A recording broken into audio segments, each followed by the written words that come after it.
Hey everyone, Ekman here with another video, and today we have a top 16 breakdown for the Carta Magica Montreal Regionals that happened this past weekend. It was just under 200 players with this top 16 cut that we see here today, and it's also the first and kind of last FB01 tournament that we get for North America, so a bit of a shame since it was like on the weekend release of FB02, but I'm really excited that we get the start of the Dragon Ball Super card game Fusion Worlds competitive play, and looking forward to see where it evolves from here as well. So a couple of things before we get started. First, if you guys are new to the channel, please make sure to hit that like and subscribe button. It helps the channel grow and also just makes me see that you guys are interested in more Fusion World content, which we do have a lot expected with, again, Set 2 just releasing. But also, we do have our own tournament starting on Tuesday. So this is going to be May 14th at 5 p.m. PST or 8 p.m. EST. It's going to be a webcam and proxy legal FB02 win a box with FB02 legal as well. Up to 6 rounds, best of 1, and we have a box for first place as well as some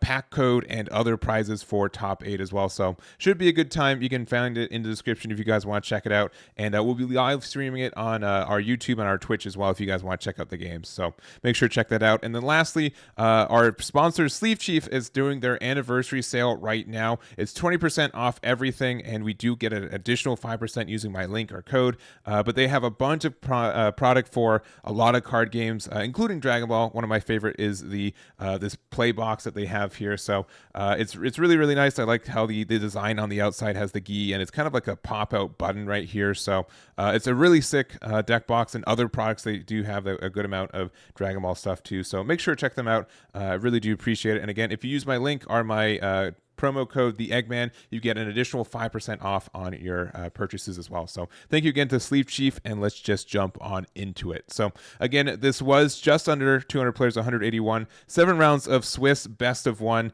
and it wasn't live streamed, but it was recorded in the venue, so it will be re-uploaded to the Carta Magica YouTube in the next day or two, so you guys can check that out there. I haven't seen the matches yet, obviously, because they're not out, but I am looking forward to seeing them drop.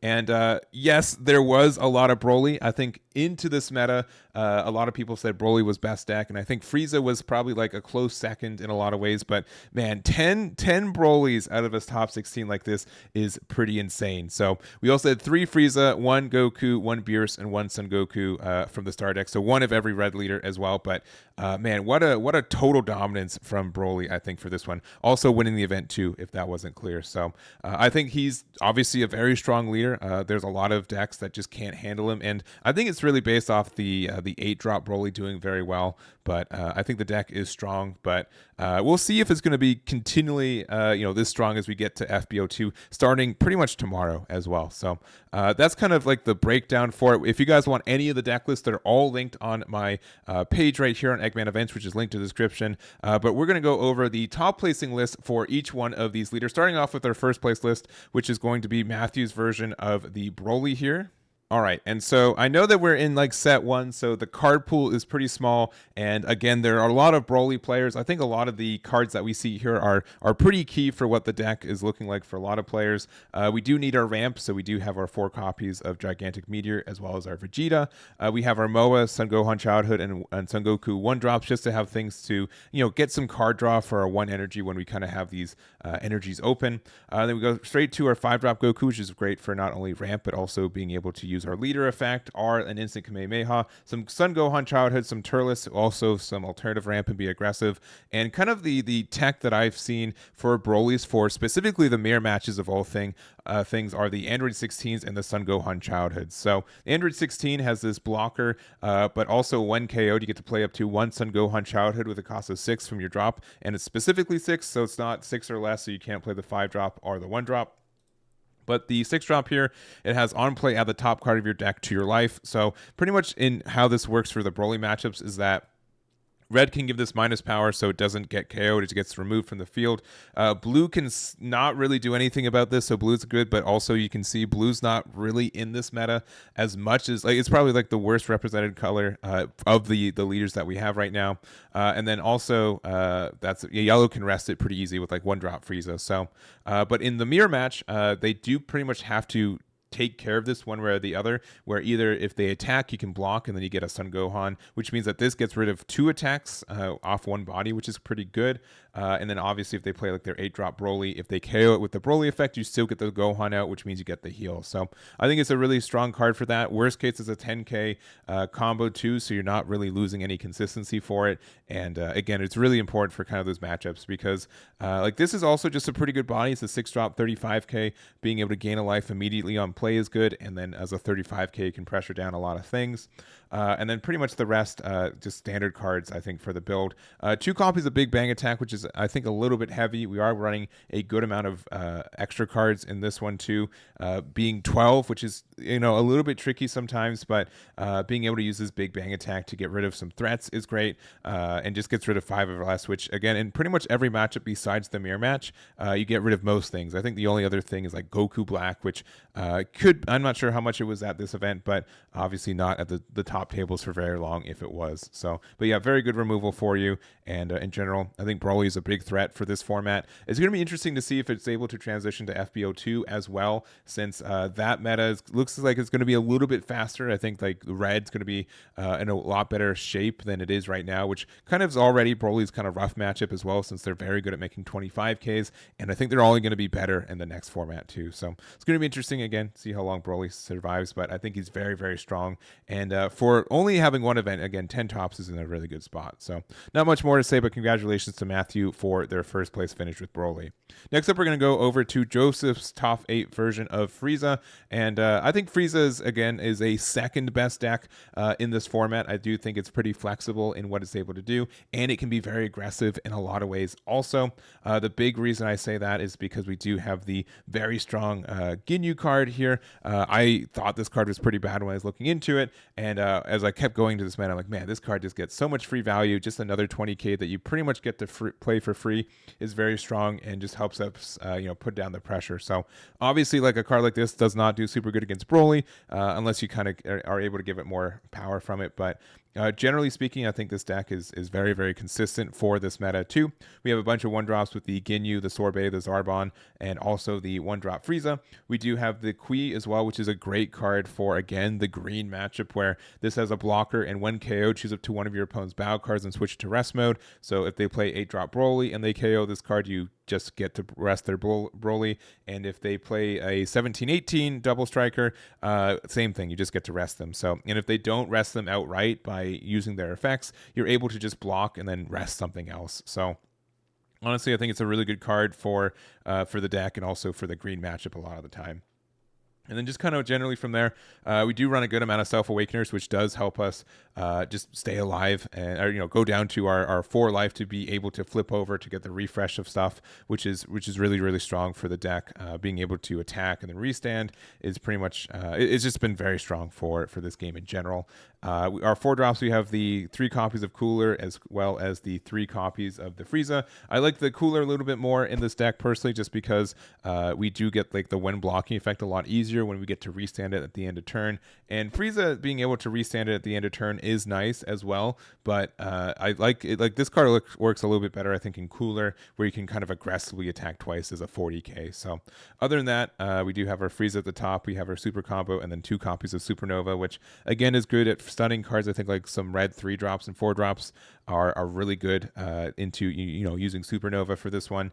And obviously the plus 20k on offense is good too. So not much more to say. I think last thing is that we do have this Frieza, which I don't see a lot of this card in general, but activate main, switch it to rest mode, play up to 1 battle card with the cost of 1 or less, and Frieza army and its special traits from your hand. So sometimes you can use this to play another card. I've never really seen this played, and I'm not sure if it's just another Frieza that can be in the deck for the search for Zarbon for numbers, because I mean all these 1-drops are fine, but I don't know if they're really worth playing this 2-drop 15k that are just kind of easy to attack into. So other than that, I think the deck is very strong, and I'm a big fan of Frieza in this format, and happy to see that got a couple spots in this top 16. So again, congratulations to all our Frieza players, and also Joseph here with their 7th place finish. And then next up, we're going to go into our red deck. So again, every leader kind of topped, and so I kind of want to go over them kind of just back to back, where we've got our first one, our Son Goku ended up getting 4th place here. So this is Gaoshang's version of it here. I will say that personally, the U7 version, so this is, just so you guys know, the blue one, the blue hair one, being able to give +5 to your U7 cards. This is kind of my least favorite of the 3. I think it is the most aggressive if set up correctly, but generally speaking, it's not my favorite of the 3. I do like Beerus is like more control-y, but it does have like some aggression from like the critical pressure. And then I think this one's my favorite just because we do get like that +5k on every turn, and it's kind of like more of just like a value deck in general. So, but this deck can be really aggressive and very strong in a lot of situations. Our 1-drops, we are playing the Master Roshi that lets us take a card from life, and also makes our events cheaper, but you're not playing any events, so this is strictly as a self-awakener that also is a 10k, which is really strong. We have our Whis, which is also another 10k that's let us get some removal, and also our other Whis here too, which is able to give something -5k activate main. So we are playing a little bit of like low card removal for the early game between both copies of Whis. We have our Hit, which is additionally, again, like more removal potential for this card and self-awakening. We have 3 copies of Beerus, which is great at being a 25 crit when we're awakened, and that crit pressure is very strong.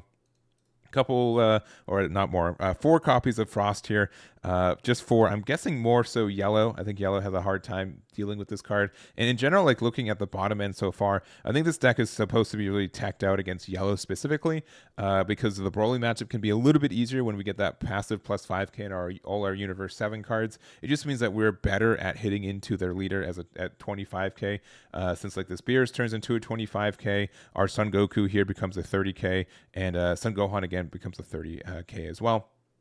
But we do like this. I think this Goku is really great in a bunch of our matchups. Against yellow, we're able to get rid of their Friezas and other self-awakeners. It's a self-awakener itself. And again, as a 25k, become 30k. 30k is a really good number against any non-Broly leader on the awakened side, because it just means that they have to use 2 cards or a super combo to get out of it. So obviously strong there. But Son Gohan, again, we can like get some good removal with that too, and another crit pressure. We have 4 of the 4-drop Frieza, 2 of the secret rares, which is not too bad in this one, and maybe another reason why we're playing so much of like this reduction of power compared to I think other U7 lists I've seen. It's just to help get our Goku to finish the game, which again, this is a really good finisher for us against Broly, which they're generally like a 25k body, but if we're able to get them down to 1 and then use the Son Goku and other reductions to get rid of a battle card down to like 10k, it's a lot easier for us to attack into that with this Goku compared to a 25k base leader as well. So I think that's strong. We also are playing a pretty hefty top end package of 4 copies of Beerus and 4 copies of Son Goku. So definitely looks like a super duper aggro version. Just hit them as hard as you can with it, because there's not a lot of defense on this deck either. So again, very greedy. We are playing how many cards? Like 14 cards without counter, which is a little bit wild to me, but that is the build there. So congratulations to Gaoshang for their finish with this U7 Goku. And then next up we have Beerus, which I really do like this deck, and I think that this deck does get better when we go into the to the next meta with FB02. Strictly speaking, I think the Aandroidd 17 we get from that helps it as well, just because it can make our leader a 25k crit and gets us the value from there too. It's also defense, because we are able to keep it as a 25k leader on the awakened side, as long as we have the Aandroidd 17 out. But I think the worst thing about this Beerus list is that our leader in general is that when I play the deck, I think Broly is one of the harder matchups for us, especially if they kind of choke us out on resources. If they keep us at 5 life for a long time and we awaken them, we're just a 20k crit that can't pressure down a 25k base leader, and we don't get any card draw or anything else. So I think we have a couple tools to help us in that matchup specifically. One of the cards is Shin, being able to just play this, and then we have a 30k leader on offense, which is pretty nice. We also do have the Tournament of Power Arena, which I really want to like this card. I personally have had a hard time doing so, just because it seems a little bit expensive for what it is. But if we're able to play this on turn 2, it's great for us, because we are able to become and get that plus 5k once per cycle, which is really nice, and it helps us as like a leader to pressure down Broly for free, which is good. But other than that, we just kind of have our Roshis with our 4 of the 1 drops of each. We have our Whis to help get things into range. We are playing the Krillin as well as another 10k, but another way to self-awaken.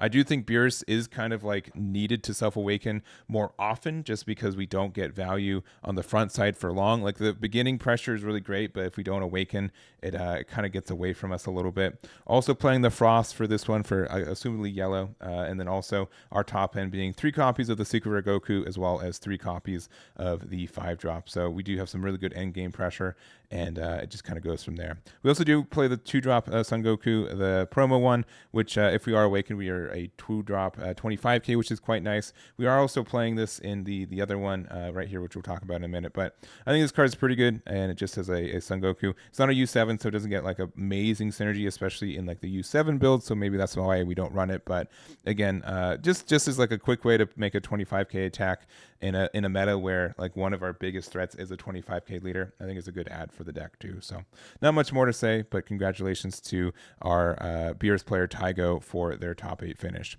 And then lastly, squeaking in at 16th place, we've got Jordan Markle, which if you haven't played Dragon Ball Super for a while, or if you haven't played the original game, Jordan Markle was our first North American champion for the now Dragon Ball Super Card Game Masters. So really cool to see him playing this game too and getting a top for the first event. So he's playing the starter deck Goku, which of the 3 leaders I think is the one that I like the most.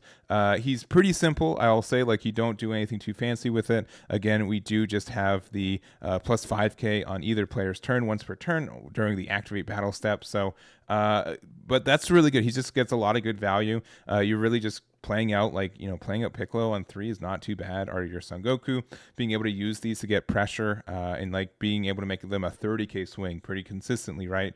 And then they really don't want to attack into either of these, because not only are they 25s, but you get that 5k boost.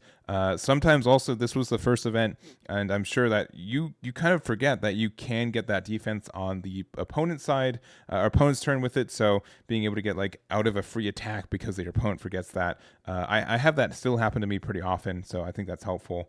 Like it's just good value for the deck, and making sure that we consistently have these like kind of chunky bodies that can pressure down your opponent and stay on board every turn after they kind of arrive there. So other than that, we do have again the 4 drop and the 5 drop, and then we do have a couple of extra cards for this one too. We have the Kamehameha, which I'm not the biggest fan of this one in particular, but if you are playing, this is a plus 20k, so pretty much a super combo for anything that isn't a leader swing, because you give yourself plus 15 and give a battle card minus 5. This is also helpful for getting things in a range for like a Son Goku 3 drop, or also like the 4 drop to finish the game. So you can use some removal trickery with this card too and get some offensive pressure. So I don't think it's a bad card, it's just not one of my favorites. We also have Mafuba, so same kind of thing. It's really prioritizing on removal, which Broly I don't think puts that much body. Like, we put like one really large body on board, which gets value as soon as we play an attack with it. But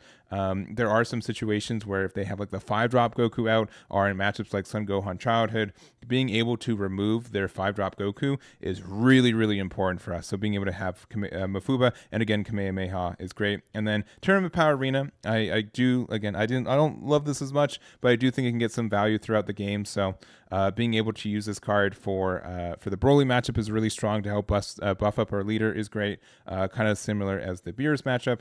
And if we're able to put this onto our board very early, we could like give a plus 10k every other turn, just due to this effect and our leader effect stacking together, which is pretty nice. So I don't really have much more to say. Congratulations to Jordan for their top 16 finish and for getting the Star Deck Goku into the top 16. So anyways, that's going to be it. I know nothing too fancy. This is kind of the last event and first and last of this format, so we don't have a lot to talk about. But I do want to mention that I do appreciate you guys for watching this and supporting the channel. Again, if you guys are interested in a tournament, we do have one here on Tuesday, May 14th. So you can check that out, link in the description, and make sure to check out Sleeve Chief in the description too. So that's going to be it. Make sure to look out for more events in the next couple weeks, and I'll catch you all next time.